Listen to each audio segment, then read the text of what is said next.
हम मेरे आका दियां सिफतां पिया कर ददमाना है। सब सोने तू सोना हसनैन दनाना है। अल्हम्दुलिल्लाह इन्नल हम्दलिल्लाहि नहमदुहु व नस्तईनुहु व नस्तगफिरुहु व नु'मिनु बिही व नतवक्कलु अलैहि व नऊज़ु बिल्लाहि मिन शुरूरि अनफुसिना व मिन सय्यिआति अअमालिना मन यहदिहिल्लाहु फला मुज़िल्ल लहु व मन युज़लिल फला हादिय लहु व अशहदु अल्ला इलाहा इल्लल्लाह व अशहदु अन्ना मुहम्मदन अब्दुहु व रसूलुहु। या अय्युहल्लज़ीना आमनुत्तक़ुल्लाह हक़्क़ तुक़ातिही व ला तमूतुन्ना इल्ला व अंतुम मुस्लिमून। या अय्युहन्नासुत्तक़ू रब्बकुमुल्लज़ी ख़लक़कुम मिन नफ्सिन वाहिदा व ख़लक़ मिनहा ज़ौजहा व बस्सा मिनहुमा रिजालन कसीरन व निसाअ वत्तक़ुल्लाहल्लज़ी तसाअलूना बिही वल अर्हाम इन्नल्लाहा काना अलैकुम रक़ीबा। या अय्युहल्लज़ीना आमनुत्तक़ुल्लाह व क़ूलू क़ौलन सदीदा युस्लिह लकुम अअमालकुम व यग़फ़िर लकुम ज़ुनूबकुम व मन युतिइल्लाह व रसूलहु फ़क़द फ़ाज़ फ़ौज़न अज़ीमा। अम्मा बाद फ़इन्न ख़ैरल हदीस किताबुल्लाह व खैरुल हदी हदी मुहम्मदिन सल्लल्लाहु अलैहि वसल्लम व शर्रुल उमूरि मुहदसातुहा कुल्लु मुहदसतिन बिदअह कुल्लु बिदअतिन ज़लालह अज़्ज़लालतु फ़िन्नार।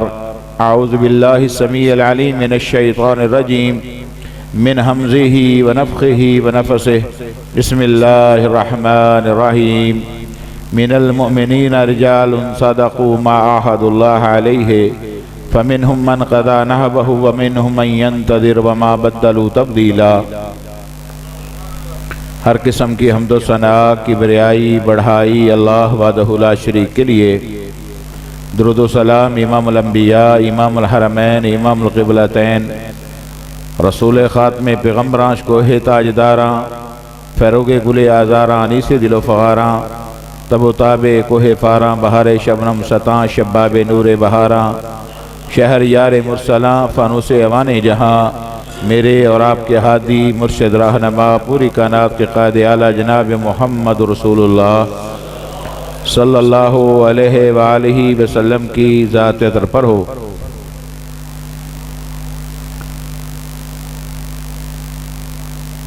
मुल्क शाम का ईसाई बादशाह अपनी फौज के सारे जर्नैलों को जमा करता है और उनके सामने एक सवाल रखता है कि आए रोज मुसलमानों की फौज आगे बढ़ती आ रही है और फतूहात पर फतूहात कर रही है, आखिर इसकी वजह क्या है? क्या मुसलमानों की तादाद ज़्यादा है या उनके पास हथियार ज़्यादा हैं, वसाइल की बहुतात है या उनको नई कुमक पहुंच गई है? जर्नैलों ने मुख्तलिफ जवाब दिए मगर बादशाह मुतमिन नहीं हो रहा। आखिर में एक बूढ़ा जर्नैल खड़ा होकर कहता है, अगर जान की अमान पाऊं तो मैं इसका जवाब देता हूं। क्या वजह है कि मुसलमान फतूहात पर फतूहात क्यों कर रहे हैं? इलाकों पर इलाके क्यों फतह हो रहे हैं? इस्लामी झंडे चहारसू क्यों लहराते जा रहे हैं? उसने कहा, मुझे इन तमाम सवालात का एक ही जवाब नजर आता है। जवाब यह है कि मुसलमानों के सिपाही दिन भर वो लड़ाई करते हैं और रात को जब पलटकर अपने खैमों और करारगाहों में आते हैं, हुम बिल्लैल रुहबानन व हुम बिन्नहार फुरसाना, वो दिनों को घोड़ों की पीठों पर बैठ के अल्लाह के दीन के लिए जिहाद करते हैं और रातों को आकर सोते नहीं बल्कि मुसल्लों पर खड़े होकर अल्लाह की इबादत करते हैं। उसने कहा, बादशाह सलामत, मुसलमानों की कामयाबी की ये एक वजह है जो मुझे समझ आती है। बादशाह बड़ा समझदार था, बात को समझ गया। उसने कहा, फिर हम उनके साथ लड़कर जीत नहीं सकते, फौरन उनके अमीर की तरफ पैगाम भेजो कि लड़ाई को रोक दें, मजीद हमारी औरतों को बेवा ना करें, हमारे बच्चों को यतीम ना करें। हम बगैर लड़ाई के फलस्तीन की बैतुल मक़दस की चाबियां देने को तैयार हैं। एक शर्त है और शर्त यह है कि हमारी किताब के मुताबिक हमें ऐसा शख्स इनके लश्कर में अभी नजर नहीं आया जिसका तौरात के अंदर जिक्र मिलता है। इनका जो असल अमीर है उसको बुलाया जाए, हो सकता है कि वो निशानियां उसके मुताबिक कही गई हों। अबू उबैदा बिन जर्राह इस लश्कर के कमांडर थे और अमीर उमर को पैगाम भेजा। अमीर उमर रज़ियल्लाहु ताला अन्हु बगैर लड़ाई के मुल्क शाम फलस्तीन की चाबियां लेने के लिए मदीना से चलते हैं। बहुत कम ज़्यादा राह लिया, एक अपने साथ गुलाम लिया, एक सवारी ली, एक ही फटे हुए जोड़े में वहां से चल दिए। अबू उबैदा जानते थे मदीना से शाम का सफर कितने दिनों का है, उस लिहाज से वो शाम की सरहद पर अमीर अल मोमिनीन का इस्तकबाल करने के लिए आए, मगर एक अच्छा लिबास भी साथ बनवा कर लाए। और जब लिबास तैयार करवा लिया, अंदाजे के मुताबिक अबू उबैदा बिन जर्राह रज़ियल्लाहु ताला वहां पहुंचे। दूर से अमीर अल मोमिनीन आते हुए दिखाई दिए। कहा, जा अमीर अल मोमिनीन, लोगों मुसलमानों के अमीर आ गए। और इत्तफाक की बात यह है कि जब अमीर उमर करीब पहुंचे तो गुलाम की बारी थी, सवारी पर है और खुद लगाम थामे आगे आगे चल रहे हैं। सलीबी समझे कि कम अज कम ये दो लोगों का जो ग्रोह आ रहा है, जो सवारी पर सवार है वही अमीरुल मोमिनीन होगा। और उम्र में भी गुलाम जरा सेहतमंद जवान है और चलने वाला बूढ़ा शख्स, कपड़ों पर पैबंद लगे हुए हैं, फटे पुराने कपड़े हैं। भागकर वो सवारी के ऊपर बैठने वाले को चिमट गए और कान में अबू उबैदा बिन जर्राह ने कहा, अमीरुल मोमिनीन, मैं आपके लिए एक अच्छा लिबास बनवा के लाया हूं। मेरी ख्वाहिश है, यहां के हालात अच्छे हैं, लोग खुशहाल हैं, अच्छा लिबास पहनते हैं, आप भी रवाज के मुताबिक अच्छा लिबास पहन लें। अमीरुल मोमिनीन गुस्से से जर्द पीले हो गए। इब्ने कसीर ने इस पर लिखा है, उनको कहा, अगर तेरे बारे में आमना के लाल ने यह ना कहा होता, लिकुल्लि उम्मतिन अमीन व अमीन हाज़िहिल उम्मा उबैदा इब्नुल जर्राह, हर उम्मत का एक अमीन होता है और मेरी उम्मत का अमीन उबैदा बिन जर्राह है। अगर मेरे पैगंबर ने बशारत ना दी होती, मैं तुम्हें इस जुर्म की सजा देता। तू नहीं समझता, जिस लिबास में उमर अल्लाह की अदालत में जाता है, क्या उस अदालत से दुनिया की कोई बड़ी अदालत है? क्या उससे बड़ा कोई दुनिया में दरबार है? क्या उससे बड़ा कोई दुनिया में बादशाह है? तू मुझे क्या दर्श देने जा रहा है? खैर सबको पता चल गया ये अमीरुल मोमिनीन हैं। चलते चले जा रहे हैं, आगे एक पानी की छोटी सी नदी आ गई। अब नदी से गुजरना था। इब्ने कसीर ने लिखा है अमीरुल मोमिनीन ने क्या किया, वजअल खुफ़ैहि अला अतिकैहि वअख़ज़ बिज़मामिहि फ़हाज़ा फ़क़ाल लहू उबैदा तफ़अलु हाज़ा मा यसुर्रुनी अन्ना अहल शाम इस्तशरफ़ूका। आपने अपने जूते उतारे और कंधों पर रख लिए। उमर ने जूते उतारे और कंधों पर रख लिए, सवारी की लगाम को थामा हुआ है, काफिले के साथ चल रहे हैं। अबू उबैदा बिन जर्राह ने यह मंजर देखा और कहा, फ़क़ाल लहू उबैदा तफ़अलु हाज़ा मा यसुर्रुनी। अमीरुल मोमिनीन ये आपने क्या हरकत की है, ये आपने क्या किया, ये मुझे अच्छा नहीं लगा। शाम के लोग क्या कहेंगे, इनको एटिकेट्स नहीं है, इनको कुछ पता नहीं जिंदगी गुजारने का। फिर मेरा उमर वहां पर गोया, वहां बोले और कहा, अगर नबी ने तेरी इज्जतें बयान न की होती, इतने कोड़े मारता, तेरी पीठ को टेढ़ा कर देता। ए अबू उबैदा, तू क्या समझता है जूते कंधों पर रखने से लोगों के एटिकेट चले जाते हैं? सुनो, नहनु कौमुन अज़्ज़न अल्लाहु बिल इस्लाम व इन तलबनाहु फी गैरिही अज़ल्लना अल्लाह। अल्लाह ने ये इज्जत हमें इसलिए दी है, इसलिए अल्लाह ने इज्जत दी है कि हम अल्लाह के दीन से जुड़ गए हैं, हमारी निस्बत आमना के लाल से हो गई है।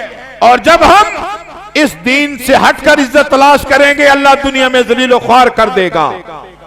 ये इज्जतें हैं तो दीन इस्लाम की बरकत से है, ये इसलिए नहीं है हमने जूते रख लिए तो इज्जत चली जाएगी, हमने कंधों पर जूते रख लिए लोग क्या कहेंगे, इनकी हैसियत क्या है जो हमें कुछ कहें। ये हमारे गुलाम हैं, ये जिम्मी हैं, ये सेकेंडरी हैसियत से जिंदगी गुजार रहे हैं। अल्लाह ताला ने ऐसे शख्स के हाथों बगैर लड़ाई और मार्के के बैतुल मक़दस की चाबियां ईसाइयों ने अमीरुल मोमिनीन के सुपुर्द कर दी। मगर एक मुआहदा हुआ, एक मुआहदा साइन हुआ।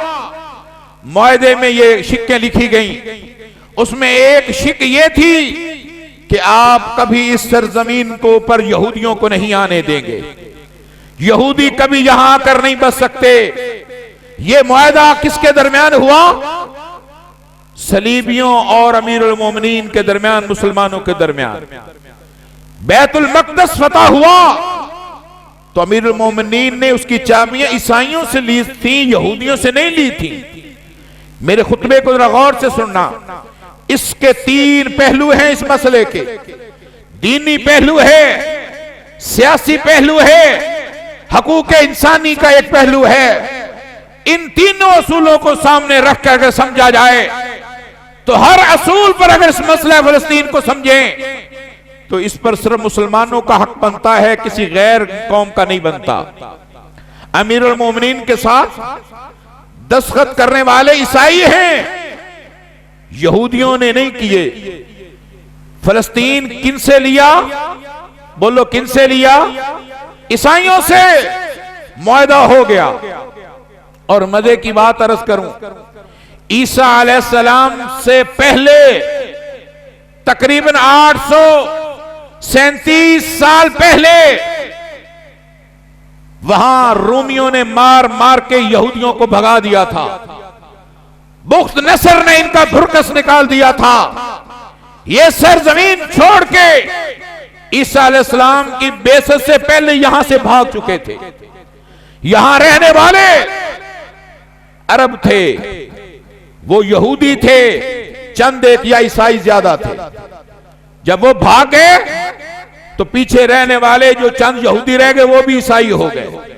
और जब इस्लाम आया तो इस्लाम की दावत और बरकत से वो ईसाई मुसलमान हो गए। और ये जिन्होंने आज अमीरुल मोमिनीन से मुआहदा किया, फिर यही लोग, इनकी नस्लें वो मुसलमान हो जाती हैं। मुआहदा ईसाई करते हैं, यहां यहूदी कभी नहीं आएंगे। कभी यहां पर नहीं आकर रहेंगे। वो कब के भागे हुए हैं?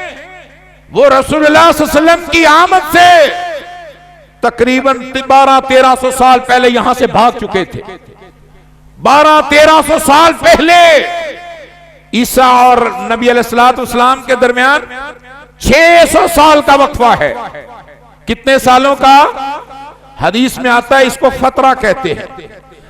फरमाया इनके दरमियान एक फतरा 600 साल का फासला है, और वो 837 साल पहले, उससे पहले यहां से भाग गए थे। हैकले सुलेमानी को ढा दिया गया था, रोमियों ने उसको पाश कर दिया था। हैकले सुलेमानी का वजूद खत्म कर दिया गया था। लिहाजा जब अमीरुल मोमिनीन ने इनके साथ मुआहदा किया, 4000 मसाजिद अमीरुल मोमिनीन ने वहां बनाई। 4000 मसाजिद, 900 मस्जिदें अलग बनाई, जो जामे मसाजिद थी उनमें खुतबा शुरू हो गया। इस पूरे खित्ते में 900 मसाजिद में खुतबा, 4000 छोटी मसाजिद।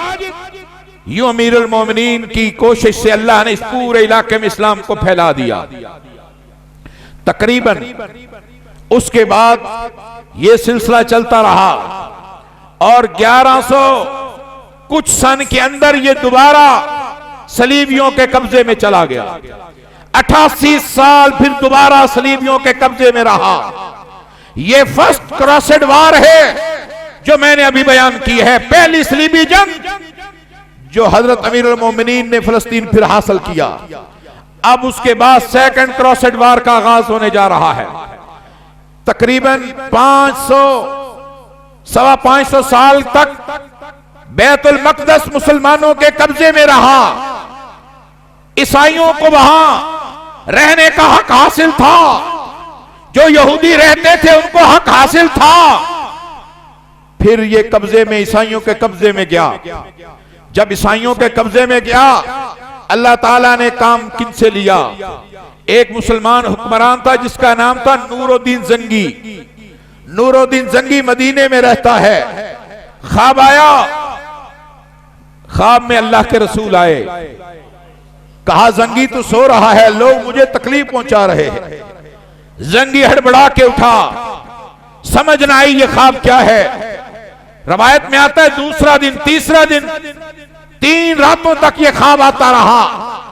नूरुद्दीन उठ गया बेकरार होकर, दस्ते को साथ लिया, वजीरों से मशवरा किया, बात समझ नहीं आ रही।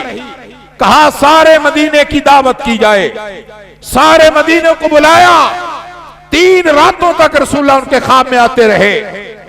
2 लोग दिखाए कि ये लोग मैं मोहम्मद को तकलीफ दे रहे हैं। सारे मदीने को हुक्म दिया कोई भी इस दावत को मिस नहीं करेगा। पूरा मदीना आ गया, खाना खाया गया। नूरुद्दीन जंगी दरवाजे पर खड़ा है। एक एक शख्स आता है, देख रहा है, जा रहा है, देख रहा है। वो चेहरे नजर नहीं आए जो अल्लाह ने ख्वाब में दिखाए थे। उसने कहा वो चेहरे नजर नहीं आ रहे, कोई है जो पीछे रह गया है। कहा हजरत पीछे कोई भी नहीं रह गया। कहा पता करो। पता किया, यहाँ जी 2 राहिब हैं, मलंग से हैं, चोगे पहने हुए, पगड़ियां पहनी हुई, दाढ़ियां बढ़ाई हुई, अल्लाह अल्लाह करते रहते हैं। कहा पता करो। बल्कि एक रवायत में आता है खुद नूरुद्दीन जंगी उनके घर तक गया, जाके उनको मिला, घर की तलाशी ली। मुसल्ला पड़ा है, मुसल्ले को हटाया, नीचे लकड़ी का फट्टा है, फट्टे को हटाया, नीचे सुरंग है। वो हर रोज रात को सुरंग खोदते। सुरंग चलते चलते करीब थी कि वो रोजे तक पहुंच गई। और एक रवायत में यह भी आता है कि हजरत उमर के पांव का अंगूठा तक नंगा हो गया।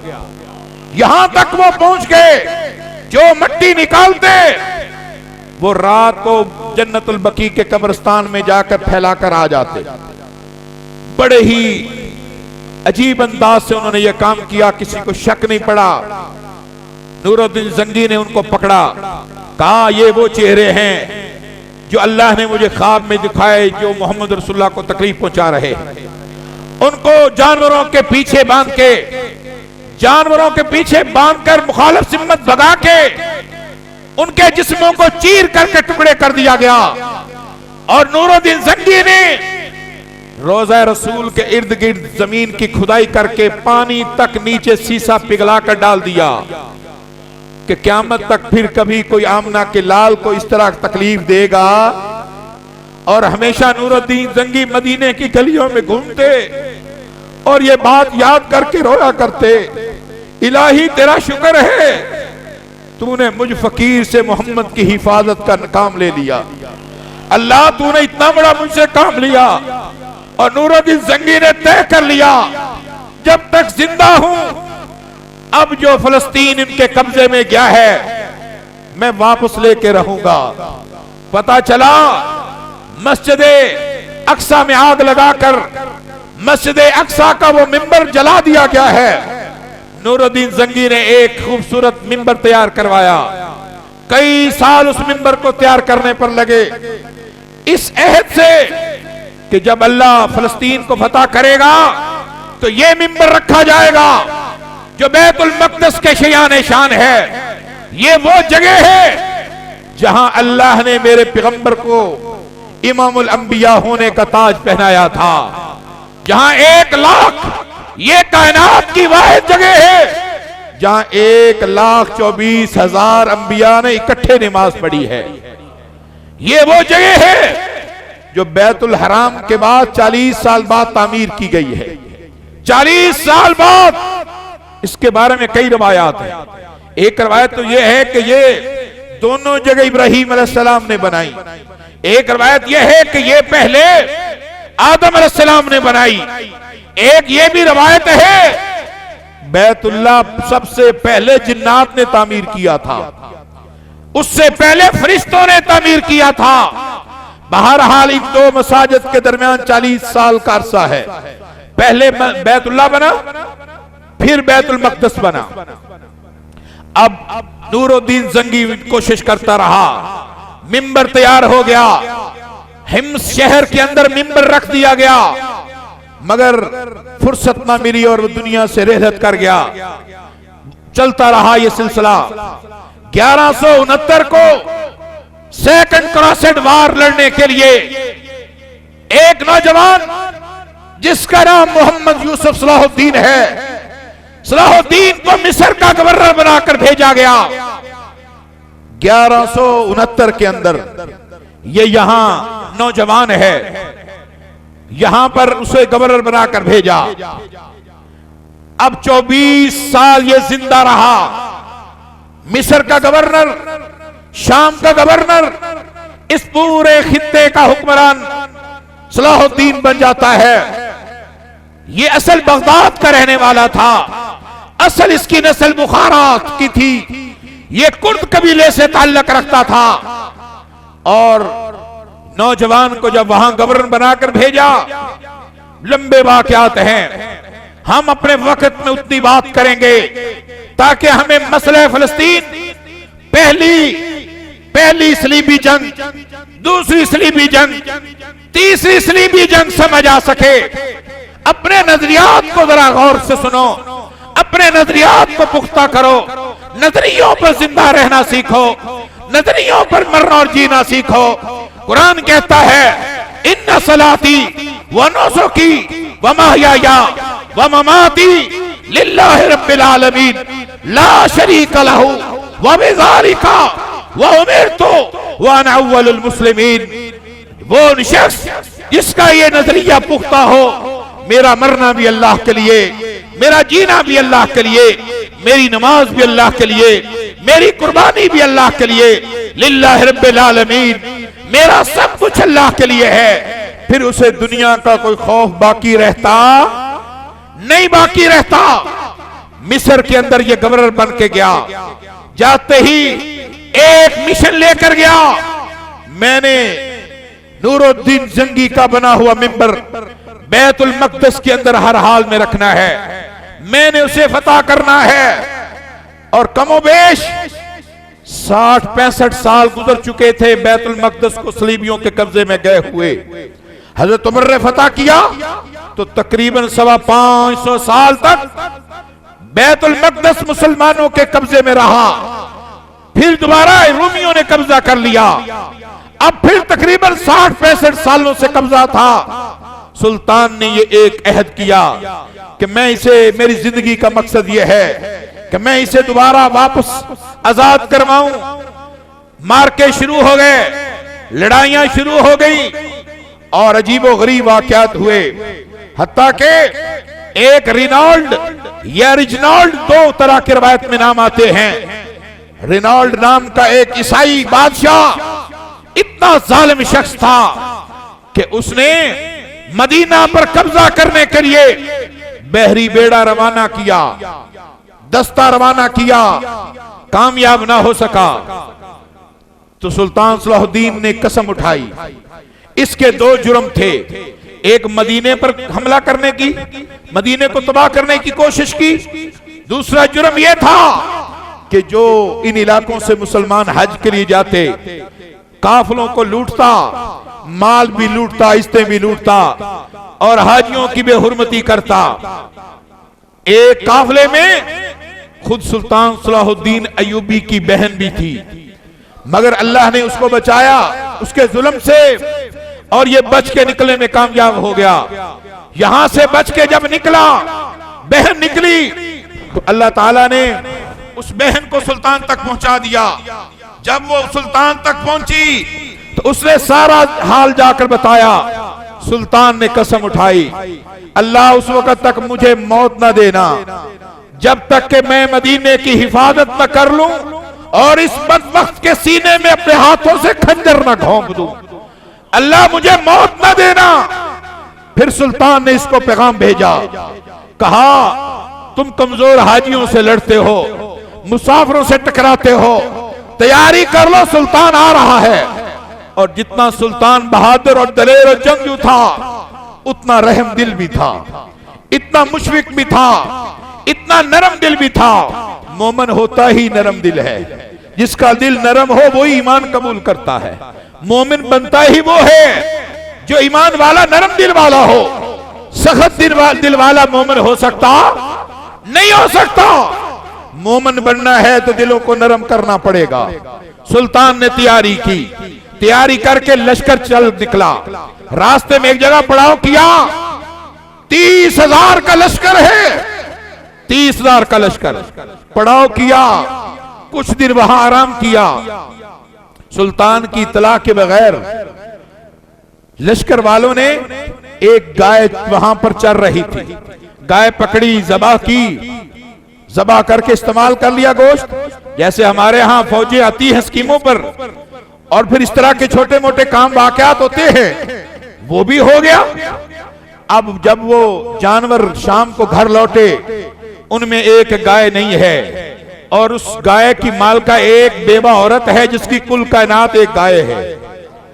उसने पता जोई की, पता चला मुसलमान हुक्मरान यहां से गुजर रहा है, उसके लश्कर ने गाय ज़बह कर ली है, उसकी कुल कायनात गाय है।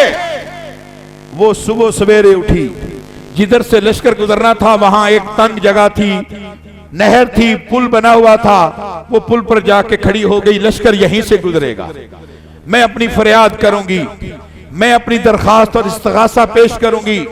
लश्कर आना शुरू हुआ। पूछा, मैंने सुल्तान को मिलना है। कहा सवारी पीछे आ रही है। 30,000 का लश्कर है। आस्ता आस्ता फौज गुजरती रही, पूछती रही। सुल्तान की सवारी आ गई, बूढ़िया भाग के आगे हो गई। सुल्तान ने पूछा, क्या बात है? कहा, तू इनका कमांडर है? कहा, हां। कहा, सुल्तान बात सुन ले, एक ये दुनिया का पुल है और एक आखिरत का पुल है, फैसला कर ले, मेरे मुकदमे का फैसला यहां होगा या पुलसरात पर होगा। सुल्तान की चीखें निकल गई। कहा, ये किसको हिम्मत है कि पुलसरात पर जाके वो फैसले करवाता फिरे? मैं तो उस पुल से कामयाब होने के लिए, ये अल्लाह के दीन के गलबे के लिए गली गली, नगर नगर, दस्तों सहराओं, पहाड़ों में मैं धक्के खाता फिर रहा हूं। तू हुक्म कर, क्या बात है? कहा, मेरी कुल कायनात गाय थी, तेरे सिपाहियों ने ज़बह कर ली, मैं रात को भूखी सोई हूं, मेरे पास गुजारे के लिए कोई चीज नहीं। सुल्तान सवारी से नीचे उतरा, अम्मा के कदमों में बैठ गया, हाथ बांध के माफी मांगता है। कहा अम्मा सुल्तान को माफ कर दे, तू जो चाहती है बदला ले ले, मेरे लिए माफी का ऐलान कर दे।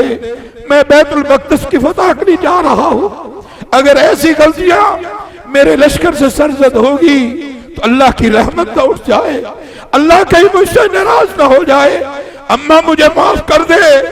अम्मा को सवारियां दी गई, माल दिया, उसको बहुत कुछ दिया, वापस इज्जत से रवाना किया, माफी मांग कर अम्मा को रवाना कर दिया। सुल्तान तेरी अजमत पर कुर्बान जाए, अपने दामन पर इतना दाग भी नहीं लगने दिया कि मैं अपनी मर्जी से नहीं जा रहा, अपनी सल्तनत को वसअत देने के लिए नहीं जा रहा, मुसलमानों तुम्हारे लिए जा रहा हूं। हाल मुसलमानों का उस वक्त यह था जिस तरह आज हमारा हाल है। शाम के इर्द गिर्द जितने मुसलमानों के शहर थे, छोटे छोटे शहर रियासतें थी, सब हुक्मरान सो कॉल्ड मुसलमान, नाम नेहाद मुसलमान, बिके हुए मुसलमान जैसे आज हमारे हैं, मुजम्मत का बयान देते हुए भी मरते हैं।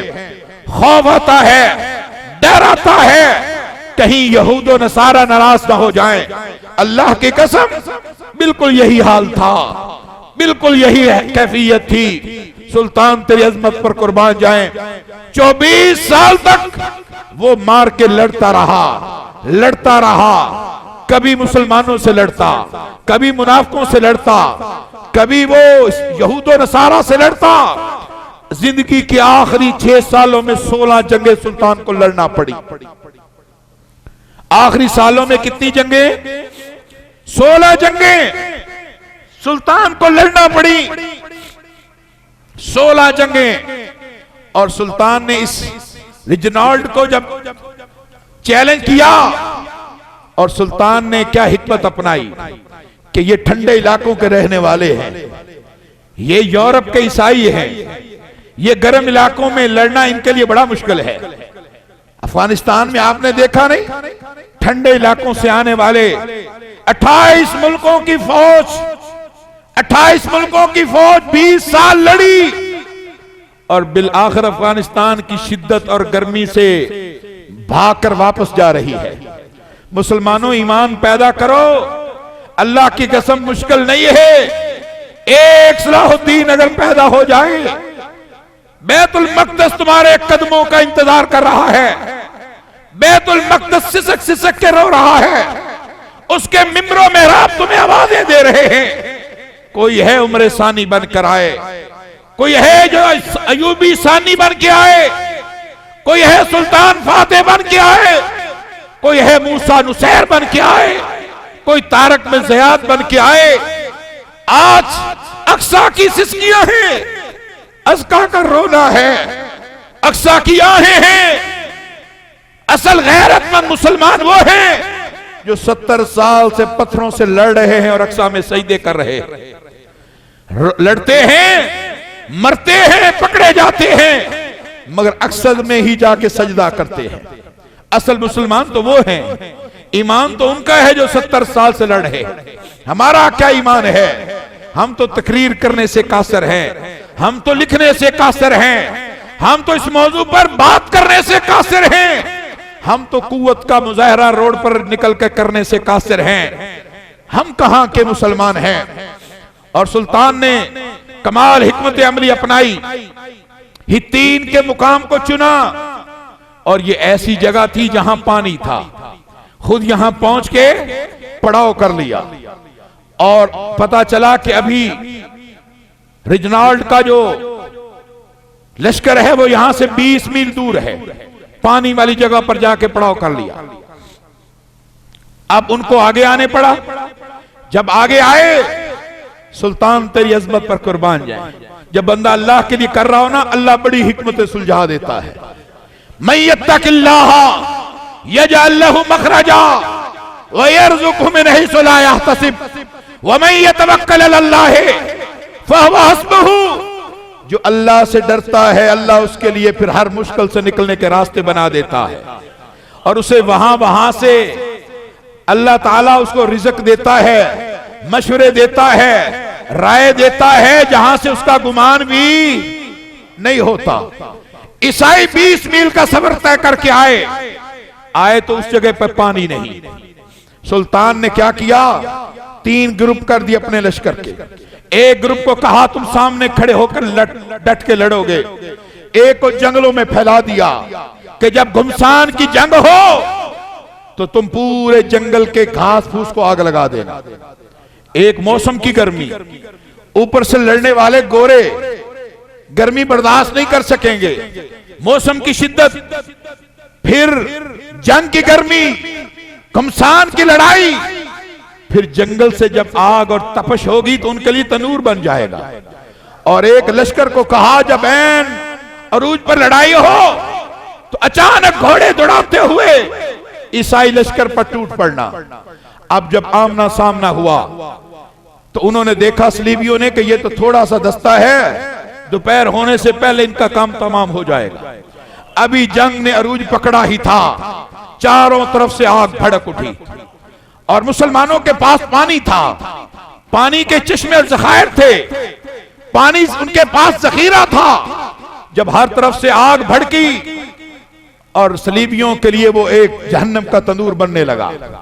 और जब वो घबराने लगे, एक दस्ते ने अचानक हमला किया, झपटना पलटना, पलट कर झपटना, लहू गरम रखने का एक बहाना। सुल्तान बीमार है, घोड़े की पीठ पर है, मगर खैबे में आराम नहीं कर रहा। कहा अल्लाह उस वक्त तक कमा हक़ आराम भी नहीं करूंगा जब तक तेरे नबी के मदीने पर हमला करने वाले के सीने में खंजर ना घोंप लूं। खुद सवारी पर है, बीमार है, शदीद बीमार, मगर घोड़े की पीठ पर कमान कर रहा है। जो ही चारों तरफ से आग भड़की और तीसरे दस्ते ने हमला किया, उनके पांव उखड़ गए। फिर आगे आगे सलीबी थे, पीछे मुसलमान थे और उनके हाथों में नंगी तलवारें थी। फिर तसव्वुर करो, चश्मे फलक ने शायद ये मंजर देखा हो, कमोबेश 30,000 और एक रवायत में आता है 70,000 ईसाई वहां पर कत्ल हुए और इसी मनिंद गिरफ्तार हुए। एक एक मुसलमान के कब्जे में 40-40 गुलाम आए, 40-40 गुलाम। इनको गिरफ्तार करने के लिए उनके पास हथकड़ियां नहीं, हैंडकफ नहीं, रस्सियां तक नहीं। खौफ ईसाइयों पर यह था, एक मुसलमान किसी ईसाई को कहता कि यहां रुको, मेरे पास रस्सी नहीं, मैं लेकर आता हूं, तुम्हें बांध कर ले जाऊंगा। वो सुबह खड़ा होता, शाम तक इंतजार करता। इतनी जुर्रत नहीं कि वो भाग सके, अपने कदमों की मट्टी को छोड़े। और एक मुसलमान 40 सलीबियों को हाँक कर ले जा रहा है। मिस्र के शहर में दाखिल हुआ, पैरों में जूते नहीं। अल्लाह तेरी अजमत पर कुर्बान जाए, अल्लाह फतह उनको देता है जो ईमान वाले हों, चाहे फौजी बूट हो या ना हो, फौजी यूनिफॉर्म हो या ना हो। अल्लाह कहता है हिजबुल्लाह, मेरी अपनी एक यूनिट है, उसका नाम हिजबुल्लाह है।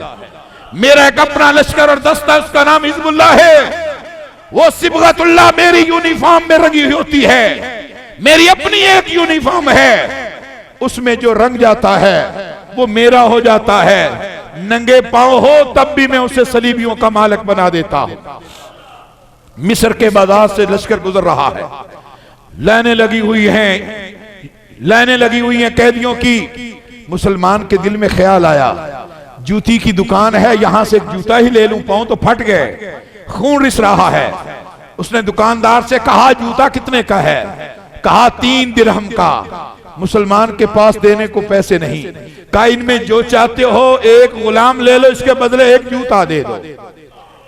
यूं एक गुलाम के बदले में मुसलमान सिपाही ने जूता लेकर पहना।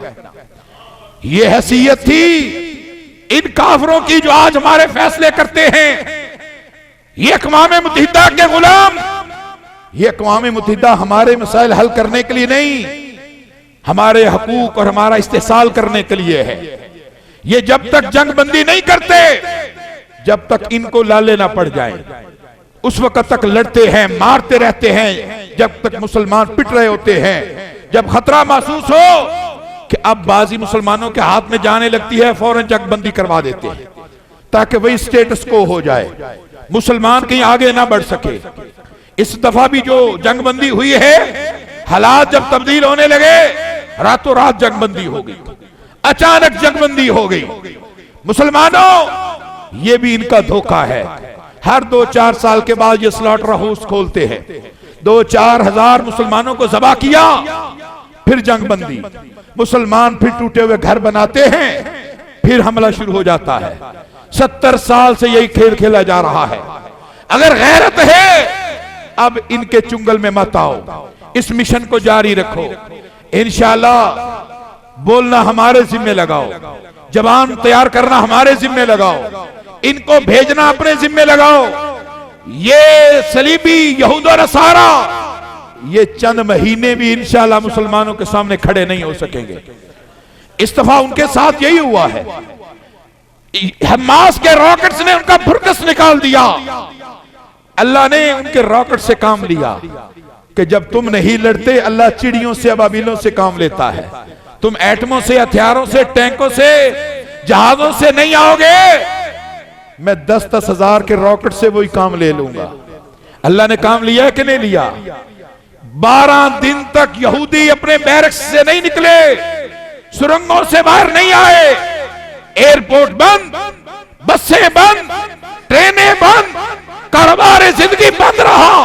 हालांकि उधर डेजिकेटर चलते थे, उधर फिजाइया उनकी बम्बिंग करती थी, मदर ऑफ बम्स वहां गिराए गए, मगर अल्लाह ताला ने हमास के रॉकेटों से जो काम लिया, वो शायद मुसलमान फौजों की एटमों और जहाजों से अल्लाह वो काम नहीं ले रहा।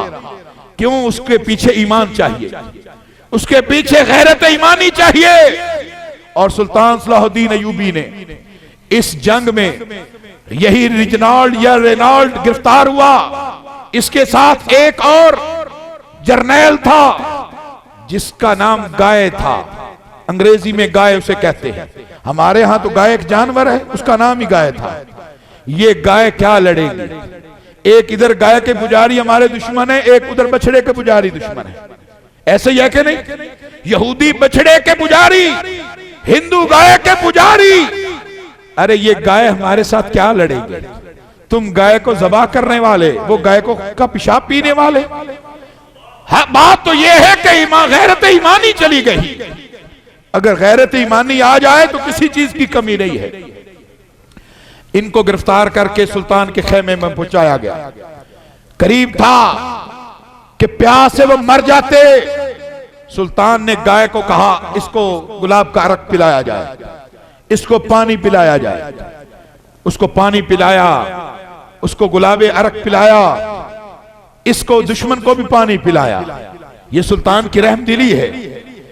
जब उसके जरा औसान बहाल हुए, कहने लगा, सुल्तान मैंने पानी पिया है, मुझे अंदाजा नहीं था तो इतना रहमदिल है जितना मैंने तुम्हें पाया है। कहा, हां, मगर मैंने एक कसम उठाई है, मैंने कसम उठाई है, तूने मदीना तो रसूल पे हमला किया था, तूने हाजियों की इज्जतें लूटी थी, मेरी बहन उस हमले में मौजूद थी। मैंने कहा, इलाही मौत ना देना जब तक उस लईन को खुद अपने हाथों से ज़बाह ना कर लूं। अब पानी पिलाना मेरी जिम्मेदारी थी, गाय को आजाद कर दिया, मगर इस बदबख्त को अपने हाथों से सुल्तान ने ज़बाह किया। अब ये इतना बड़ा वाकया था कि दुनिया ईसाइयत के अंदर कोहराम बर्पा हो गया। और एक इनका जर्नैल था बुरनस, उस जर्नैल का नाम था बुरनस। उसने क्या किया? उसने एक दफा उस बुरनस ने उसने भी कसम उठाई थी, हाजियों को पकड़ा। ये इस तरह के गरीब लाचार लोगों पर बड़ा जुल्म करते हैं, ये काफिर, इनका मिजाज है, अंदर के ये बड़े बुज़दिल होते हैं। उसने पकड़ा, जुल्म किया, और उसने एक बात कही, ऐना मुहम्मदुकुम उदूहु यंसुरुकुम, कहा, बुलाओ, कहां है तुम्हारा मोहम्मद, आए तुम्हारी मदद को। ये उसने चैलेंज किया, ऐना मुहम्मदुकुम उदूहु यंसुरुकुम, बुलाओ अपने मोहम्मद को, तुम्हारी मदद करे। सुल्तान तक ये खबर पहुंची। सुल्तान बेकरार होकर रोने लगा। उसने फिर 2 कस्में उठाई। कहा इलाही मेरी 2 कस्में हैं। एक कसम यह है कि जब तक बुरनस को कत्ल न कर लूं और जब तक बैतुल मक़दस को फतह न कर लूं, इलाही मुझे मौत न देना। और मजे की बात आपसे अर्ज करूं, 24 साल इस इलाके का यह गवर्नर रहा, 24 साल जंगे लड़ता रहा, 24 साल में उसने कभी नया लिबास नहीं पहना। वो एक ही लिबास है, उसे धोता है, उसे पहनता है। और इर्द गिर्द मुसलमानों की रियासतें थी और वो भी सुल्तान के खिलाफ सलीबियों की मदद करते थे। बदकिस्मती का ये आलम है, जैसे हमारे फिलिस्तीन के इर्द गिर्द सारे मुसलमान उनकी मदद करते हैं, किसी एक में गैरत नहीं। शुक्र करो अल्लाह ने हमें पाकिस्तान जैसा मुल्क दिया है। इनसे 1000 गुना बेहतर गैरत वाला मुल्क है, इनसे 1000 गुना बेहतर हमारी फौज है, इनसे 1000। यासिर अरफात ने कहा था काश हमारे पड़ोस में भी कोई पाकिस्तान होता। ये यासिर अरफात के अल्फाज थे, काश कोई पाकिस्तान हमारे। और अल्लाह ने इस बीमारी से पहले इलाज अल्लाह ने पैदा कर दिया। 28 गालबन 24 या 26 मई को या 14 मई 1948 को इसराइल मार्ज वजूद में आया और 14 अगस्त 1947 को अल्लाह ने इसका इलाज पाकिस्तान मार्ज वजूद में लाया। इलाज हर बीमारी का पहले मौजूद होता है, अल्लाह ने पाकिस्तान इसका इलाज बनाया है। अब भी अदल से बात की जाए तो इस सारे मसले में सबसे ज्यादा मुतहर्रिक पाकिस्तान और तुर्की ने किरदार अदा किया है। अरबों का क्या किरदार है, कुछ नजर आता है आपको? क्या अर्ज करूं, इकबाल तेरी अजमत पर भी कुर्बान जाए, अल्लाह तुझ पर रहमत फरमाए, अल्लाह तेरी कब्र को जन्नत का बगीचा बनाए। इकबाल ने इनके बारे में कमाल फाइंडिंग दी है। कहता है सख्त बारीक है अमराज उमम के असबाब, सख्त बारीक है अमराज उमम के असबाब, खोल कर कहिए तो करता है ब्याह कोताही। दीने शीरी में गुलामों के इमाम और शयूख देखते हैं फकत एक फलसफा रूबाही। हो अगर कुव्वत फिरौन की दर पर दा मुरीद, कौम के हक में है लानत वो कलीमुल्लाही। इकबाल कहता है मुसलमानों के बड़े ही बारीक, बड़े ही पचीदा मसाइल हैं। ऐसे मसाइल अगर खोलकर बयान करें तो सिवाय इनकी कुताही और बुज़दिली और बेगैरती के और कुछ नहीं मिलता। दीन शीरी में गुलामों के इमाम और शयूख, ये मीठा मीठा दीन, दाढ़ी रखने वाला दीन, सुन्नतों पर अमल करने वाला दीन, मिसवाक पर चलने वाला दीन, मिलाद मनाने वाला दीन, ये मीठा मीठा दीन है। इनके इमाम और शयूख कौन हैं? देखते हैं फकत एक फलसफा रूबाही। अगर इनके इमामों को, शयूख को, जुब्बों कुब्बों वाले पीरों फकीरों को देखो तो ये लूंबड़ नजर आते हैं, ये लूंबड़ हैं, इनमें गैरत नाम की कोई चीज नहीं। हो अगर कुव्वत फिरौन की दर पर दा मुरीद, अगर फिरौन की कुव्वत, अगर हमारी सारी कुव्वतें फिरौन की ही दर पर दा मुरीद हों तो कौम के हक में है लानत व कलीमुल्लाही। सारी कुव्वतें यूएनओ के पीछे है, सारी कुव्वतें अमेरिका की गुलाम है, तो कौम के मुकद्दर में लानत ही आएगी और क्या आएगा। ये इकबाल ने इनका तर्जमा किया है। आज से 70 साल 80 साल पहले, 90 साल पहले इकबाल ने ये इनकी कैफियत बयान की है। और जब सुल्तान सलाहुद्दीन अयूबी रहमतुल्लाह अलैह ने बुर्रस की इस बात को सुना, अल्लाह अकबर, सुल्तान ने कहा ला यक़्तुलन्न बुर्नस साहिबल क़ुरुके बियदिही लिअन्नहु नक़ज़ल अहदा व तनक्कस रसूला। ऐ अल्लाह, इसने मेरे साथ किया हुआ मुआहदे को तोड़ा है, यानी मजलूम हाजियों को इसने जलील ख्वार किया, इसने वादे को तोड़ा है, इसने तेरे रसूल की तौहीन की है।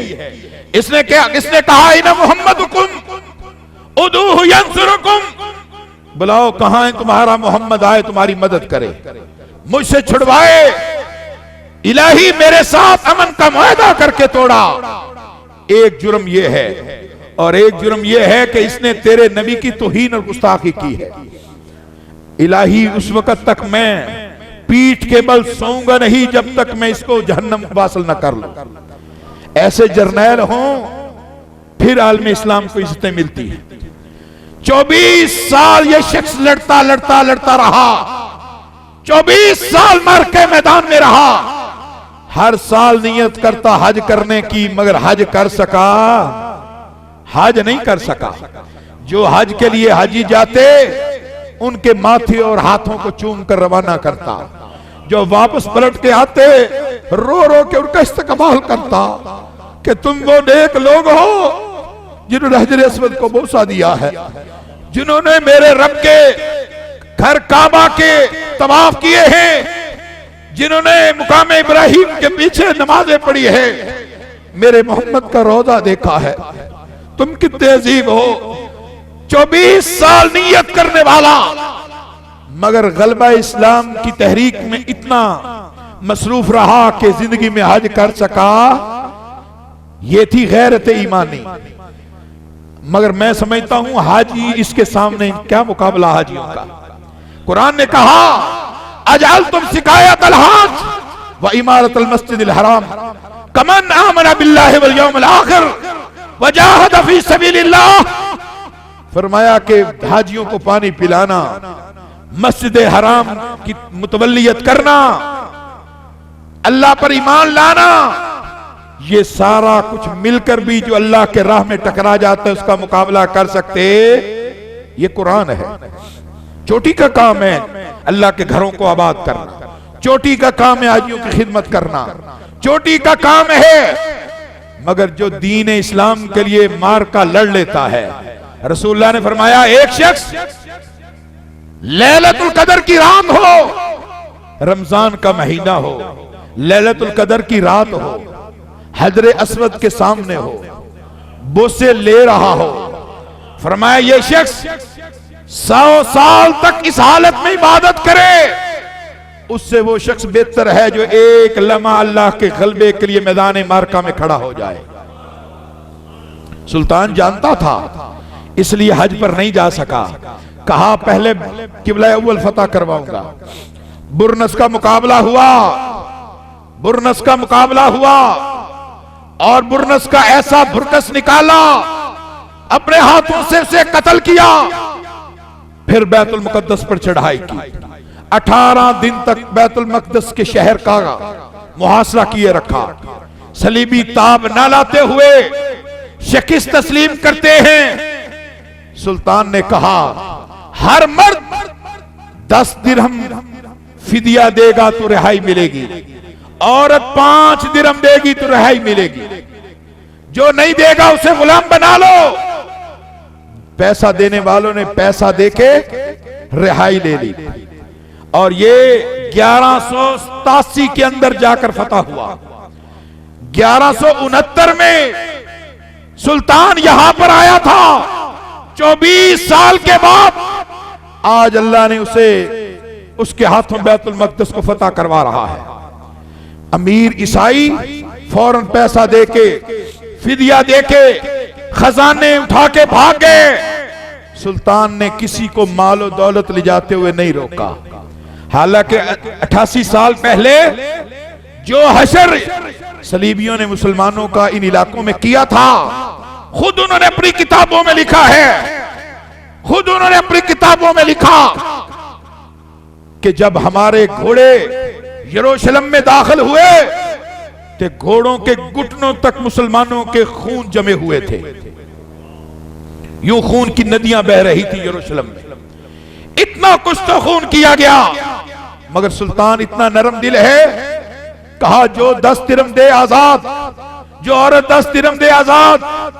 आजाद होकर सोना चांदी लेके भाग गए, अपने गरीब ईसाइयों को पीछे छोड़ गए। गरीब ईसाई पीछे कैद में है। जब देने वाले फिदिया दे गए तो सुल्तान ने पीछे को सबको सबको आम ऐलान करके सबको रिहाई दे दी। कहा जो जाना चाहता है जाए, जो रहना चाहता है रहे, मगर जिम्मी होकर यहां रहेगा। अब यह खबर जब यूरोप में पहुंची, कोहराम बर्पा हो गया। कहकले सुलेमानी फिर फतह हो गया।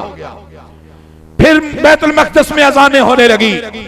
और कुर्बान जाऊं, बैतुल मक़दस जब फतह हुआ, सुल्तान उसमें दाखिल हुआ, जगह जगह पर सलीबें लटकी हुई थी। और इस जंग के अंदर वो सलीब आजम लेकर आए थे। उनका दावा था ये वो सलीब है जिस पर ईसा अलैहिस्सलाम को मसलूब किया गया था। दावा तो झूठा था। वो सलीब के नाम पर मर मिटते थे। सलीब भी फतह हो गई। सलीब सुल्तान के सामने आ गया। सुल्तान ने दमिश्क रवाना कर दी सलीब को। अब जब ये खबर फैली, पूरा यूरोप जमा हुआ, 11 मुल्क जमा हुए। उसका सरबराह रिचर्ड को बनाया गया, जिसको शेर दिल कहते हैं। और मैं अर्ज करूं, अल्लाह मेरे इस अमल को कबूल फरमा ले, अल्लाह का रिया का हिस्सा ना बन जाए। 2004 में लंदन के एक प्रोग्राम में, जहां लंदन का मेयर मौजूद था, अल्लाह ने वहां मुझे गुफ्तगू करने का मौका दिया। मैंने यही वाकया कोट किया। यही वाकया मैंने वहां कोट किया। London for sale. रिचर्ड ने उसको बेचकर माल जमा करके सुल्तान के साथ लड़ने के लिए फौज तैयार करने का ऐलान किया। यानी इतनी शिद्दत थी सलीबियों में। 11 मुल्क थे ईसाइयों के, सारे जमा हुए। तय हुआ अपने अपने खजाने का 10% हिस्सा अलग कर लिया जाए और वो उसके जरिए फौज बनाई जाए, हथियार लिए जाए। उसको नाम दिया, खुद अंग्रेजों ने अपनी किताबों में लिखा, सलाहुद्दीन 10th, कि सलाहुद्दीन के नाम पर 10वां हिस्सा अपने खजाने का वक्फ कर दिया। वहां से टैक्स बना, 10th से टैक्स बना है। इससे पहले मुसलमानों में टैक्स नहीं था, मुसलमानों ने वहीं से टैक्स लिया है। यह भी सलीबियों की सुन्नत है जिस पर हमारे यहां यह अजाब आया हुआ है। अरे उन्होंने तो यह टैक्स मुसलमानों के खिलाफ लगाया, हमने खुद ही अपने आप पर लगा लिया है।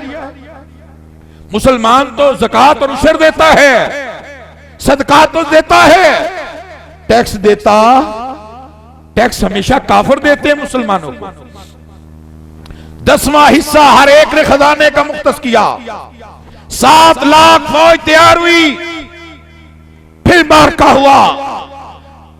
शेर दिल रिचर्ड ने हमला किया, अक्का पर हमला कर लिया। सुल्तान ने यहां कुछ फौज लगाई और उसके साथ लड़ाई में वहां मार्के में जा टकराया और 3 साल तक जंग जारी रही। 3 साल तक 4000 उसने कैदी मुसलमान बनाए रिचर्ड ने। सुल्तान ने कहा फिदिया ले लो, सुलह कर लो, सलीब वापस ले लो, मुसलमानों को छोड़ दो। उसने मुआहदा करके फिर गया, 4000 मुसलमानों को ज़बाह कर दिया। सुल्तान ने फिर रात भर अल्लाह से रो रो के दुआ की, कहा इलाही मैं तो तेरे घर की ज़ियारत नहीं कर सका तेरी रजा के लिए, या अल्लाह ये आखिरी मार्का है, मरने से पहले ये भी फतह अता फरमा दे। ये बैतुल मक़दस की फतह के बाद का वाक़या है। फिर सुल्तान ने ऐसी शिद्दत की लड़ाई लड़ी कि रिचर्ड वहां गिरफ्तार हुआ, पकड़ के लाया गया। फौज शिकस्त खाती है, ईसाई समंदरों में डूब के मरते हैं, कुछ इलाका छोड़ जाते हैं। सुल्तान ने फिर वो इलाका फतह किया। रहम दिली से रिचर्ड को आजाद कर दिया। कहा जाओ मैं तुम्हें आजाद करता। वो हैरान मगर कुछ गैरतमंद था। तारीख में लिखा है रिचर्ड आजाद हुआ, आज तक नहीं पता वो कहां गया और कहां उसकी मौत वाक़ई हुई। और फिर 1917 तक ये बैतुल मक़दस फतह रहा। 1917 और जब सुल्तान ने बैतुल मक़दस की सफाई कराई, 1 हफ्ता लगा। सलीबे तोड़ तोड़ के बुत निकाल के 1 हफ्ता लगा।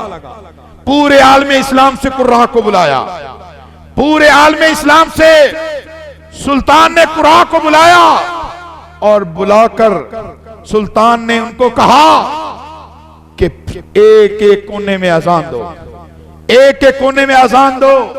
जब इकट्ठी अजानें गूंजने लगी, अल्लाह अकबर अल्लाह अकबर। इब्ने कसीर ने लिखा है, कादतिल कुलूब ततीरु मिनल फरह, मुसलमानों में खुशी की इतनी लहर दौड़ी करीब था कि उनके सीनों से रूहें खुशी से निकल जाती। हर तरफ अल्लाह अकबर गूंज उठा, हर तरफ अल्लाह अकबर गूंज उठा। एक ही नारा होता था, अल्लाह अकबर।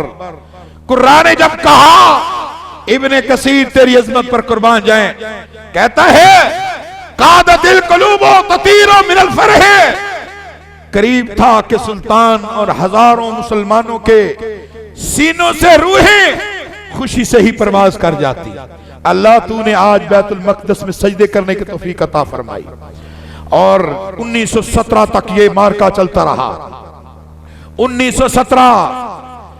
1917 में जब फ्रांसीसी पहला जर्नैल बैतुल मक़दस पर दोबारा कब्जा करके दमिश्क में सुल्तान के मिज़ार पर आता है, तो ये उसके अपने अल्फाज हैं अंग्रेजी में। French commander Henri Gouraud said, upon entering दमिश्क with his troops, went to Saladin tombs, kicked it and proclaimed, the Crusades have ended now. ईसाई कमांडर कहता है, आज सलीबी जंगों का इख्तिताम हो गया। ठोकर मार के उसकी कब्र को कहता है, ए सुल्तान, awake Salahuddin, we have return, my presence here consecrates the victory of the cross over the crescent। देख, आज तुम्हारा हिलाल शिकस्त खा गया है, आज ईसाईयत और सलीब को फतह हो गई है। सुल्तान की कब्र को ठोकर मार के चैलेंज करता है, काश कोई एक सुल्तान सलाहुद्दीन अय्यूबी पैदा हो। ये 1917 का वाकया है। आज 104 साल हो गए हैं, फिर बैतुल मक़दस उनके कब्जे में है और किसी सलाहुद्दीन की मुंतजिर है। अल्लाह इस उम्मत में गैरत पैदा फरमा, अल्लाह इस उम्मत में गैरत पैदा फरमा, अल्लाह हमारे हुक्मरानों को गैरत अता फरमा, अल्लाह हमारी अवाम को गैरत अता फरमा।